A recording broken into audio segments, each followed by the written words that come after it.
Hi there, and welcome to the EcoSolar Home Tour. My name is Andrew Mills, and today we're going to be talking about a near net zero home in Airdrie, Alberta. With me today is Adrian Ballard, who is the homeowner of the home. Welcome to the EcoSolar Home Tour, Adrian. Hi, Andrew. Nice to be here. Adrian, your home is an example of a near net zero home that features built green construction, a 10 kilowatt solar array, a heat pump hot water tank, and an electric car. So, give me a bit of background on why you chose to build your home like this. What were the main things you were trying to accomplish? Well, we're super into energy efficiency and eco and everything that's green. So that was certainly a big incentive. We were keen to get the house to net zero. It's near net zero, as you just described, and we're hoping over the coming years that we'll add a couple of things to get it pretty much close to net zero, if not even beyond. So. Great. Can you explain the EnerGuide rating of your home for us? Yeah, so with the Built Green program that Excel Homes use, so the house it should have been about 114 gigajoule per year, but we save about 20% from that with the extra insulation and the heat recovery ventilator and the lights. Mhm. So we're down to 95 gigajoule just on the home itself. And then we added some things beyond that. So we added the solar panels. So we have 33 solar panels on the roof, which is 10.5 kilowatt DC. And that produces 13,000 kilowatt hours a year, which is about 47 gigajoule. And then we put in a heat pump hot water tank, as you can see in the picture on the left. And they're about 350% efficient. So using a 400 watt of electricity, you get about 1.5 kilowatt of hot water. So that takes about 14 gigajoule off that 95 rating that we looked at too. So we're down to about 34 gigajoule per year at this point in time. And we're hoping to add a cold climate air source heat pump like the Mitsubishi Zuba. Hmm. And we're looking at potentially double insulating some walls as we create feature walls. And that should bring us in towards the net zero point. Okay. Okay. Interesting. Let's take a look at some of the other features of your home. What would you say is the standout feature of your home? I would say that would definitely be the solar panels. It's quite apparent as you're approaching the house from the south side when you see all the black panels on the roof. We maxed out the entire south-facing roof. There's not possible to fit a 34th panel on the roof. And we were keen to, we have let's say an EV, so we knew we would have a significant electricity demand. And it's like, yeah, on a hot summer's day or a sunny day in late June, early July, we can get up to 75 kilowatt hours in one day, which is over 500 kilometers of driving in the EV. So basically, it's like getting a free tank of gas from the roof of your house from a sunny day in the height of summer. Interesting. So, when we build energy efficient homes, we make a series of choices. What would you say were the main choices you made as far as energy efficiency in your home? And the likes of triple glazed windows was something that we were keen. That one of the reasons we moved forward with Excel Homes, and they put in the NEMA 1450 charger in the garage for us. They've added extra insulation in the attic. We put in underslab insulation, which they didn't do as a standard practice. And we put in like double cellular blinds that I'll come to as well. That really adds to almost doubles the insulation of the triple glazed windows. Hmm. And there we can see Skyfire Energy installing the solar panels. That was a couple of years ago at this stage.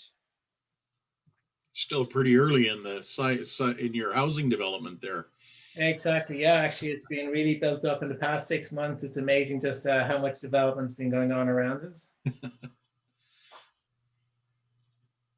And there we have the furnace room. On the left-hand side, you can see the heat recovery ventilator. Hmm. The house is pretty airtight at 1.3 air changes per hour. So at this point in time, we need to start bringing in mechanical ventilation to make sure the air quality is good. And that's 66% efficient in terms of giving the heat to the fresh air coming in and being taken away from the stale air being sent out. We have a 4-inch air filter in the furnace, which really helps make sure the air is dust free, and it's almost HEPA quality, the filter that we've gone with. The gas furnace is there to my chagrin, but I say over time, I'm hoping to replace that with a Mitsubishi Suba cold climate air source heat pump. And they're efficient even below minus 30 degrees Celsius.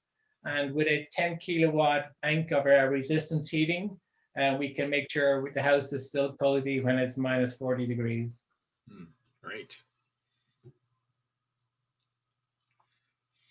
Here at the top left-hand side, there's the controls for the heat recovery ventilator.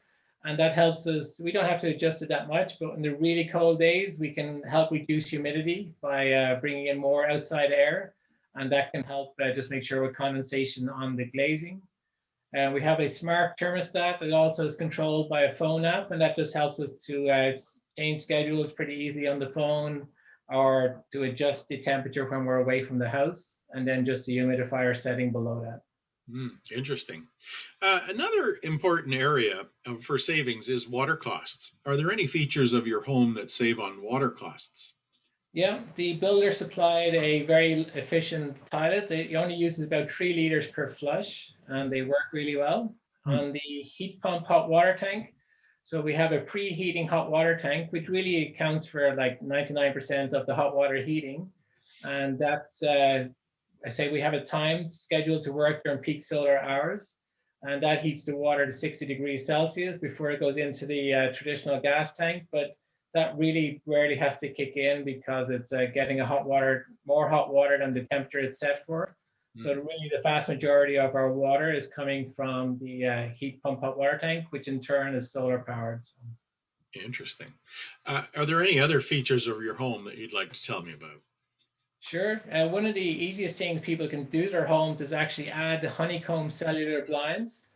They add a value of R3 to a typical window, and we have triple glazed window behind that. So we're really up to R6. And then we added some PVC stripping to the sides just to make sure that the blind was as airtight as possible, which also helps to reduce condensation building up on the windows behind because there's not a flow of fresh, moist air getting in behind it. Mhm. And it's like, yeah, relatively cheap, and yet it's one of the best ways to control what was basically a window as the soft spot in any exterior building envelope. And when you can add something like a honeycomb blind, it's an easy and efficient way to almost double the insulation value. I could use some of those in my home. Yeah, highly recommend them. So also another product that we added, again, you can pick one of these up in Home Depot or Lowe's, and it's just a window blind that you can add to the glazing of your front door. They come in all the standard sizes that window glazing comes in. And the door was traditionally just a double glazed window, but by adding this blind, and the blind comes with its own Perspex glaze layer on the inside as well.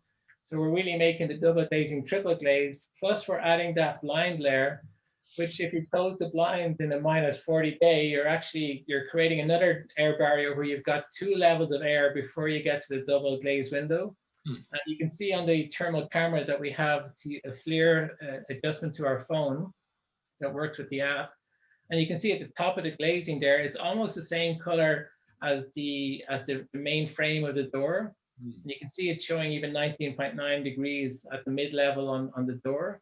And if that wasn't there and you just had double glazed window and that was a minus 30 day, as you see on the previous slide, that would be down to probably almost freezing. I mean, you can get frost building up on those days when it's minus 30, and yet we have up to almost 20 degrees by adding on that blind. And it's a pretty much a straightforward add-on.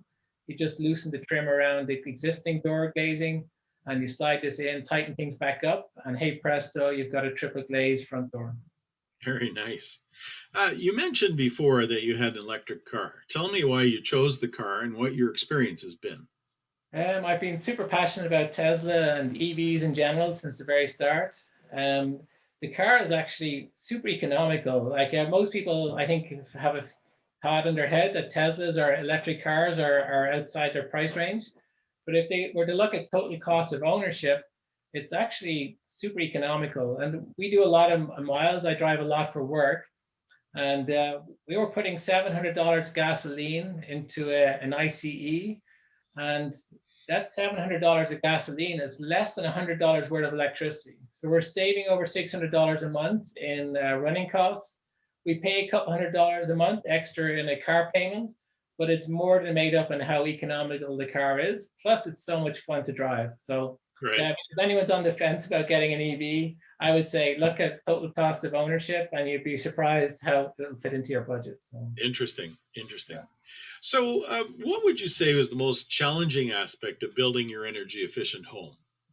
I say we tried to get the builder to get us closer to net zero than originally we got. I say we ended up with a gas furnace. We were hoping to get a fully electrified house, Hmm. and we've yet to put in our own air source heat pump. And we even looked at putting in a ground source heat pump at the time, but it wasn't going to happen. Hmm. But by and large, the builder was great to deal with. We had issues about, we tried to get double insulated walls so we could get rid of any cold bridging. And the builder wasn't prepared to go down that road with us. But we're hoping as we do some feature walls, as we go along, that we can double insulate behind the feature wall, Hmm. and bit by bit bring the house up to double insulated walls, at Okay. least for some of the house. So, what were the key costs in building your energy efficient home? Anything that stands out? Certainly, the solar panels would be a major part. That's almost a $30,000 investment. We managed to get them in just before the previous government moved out, and they had that carbon tax rebate program with the solar panels.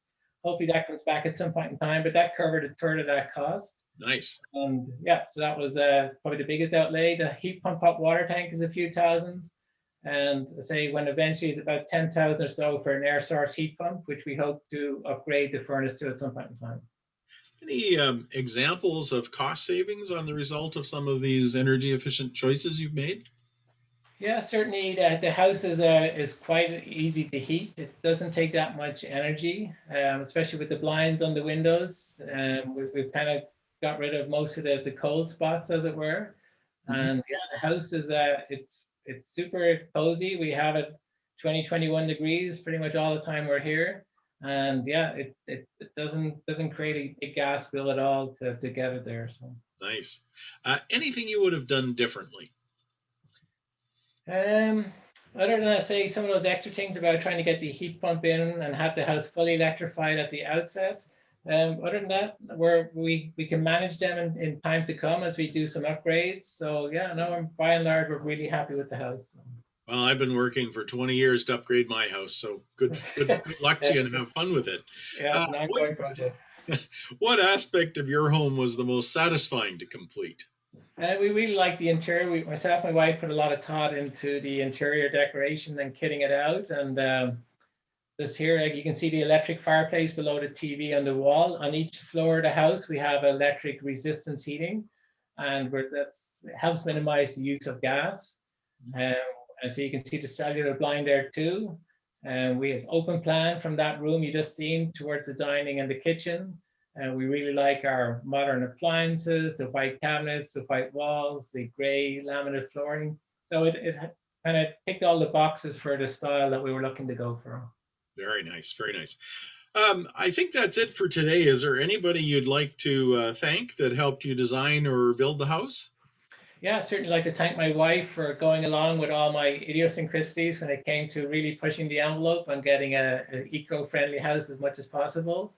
And the builder, Excel Homes, with their Built Green program, they certainly made it easier to go in the direction that we wanted to go because they have included so much of the features already. So, Very nice, very nice. And there's your wife there. yeah. Okay, well, thank you very much, Adrian, for joining me today and showing pictures of your really quite lovely home. I am looking forward to being able to come and see your home in person on the tour, which is coming up in June. I also want to thank our EcoSolar Home Tour sponsors. Our sponsors offer many interesting services to help you build an energy efficient home, and we encourage you to visit them. Please visit our website to find links to all of our sponsors. To find more about our homes, our tour dates, and our sponsors, please go to the website at www.ecosolar.ca. We'll see you on the tour. Thanks very much for watching.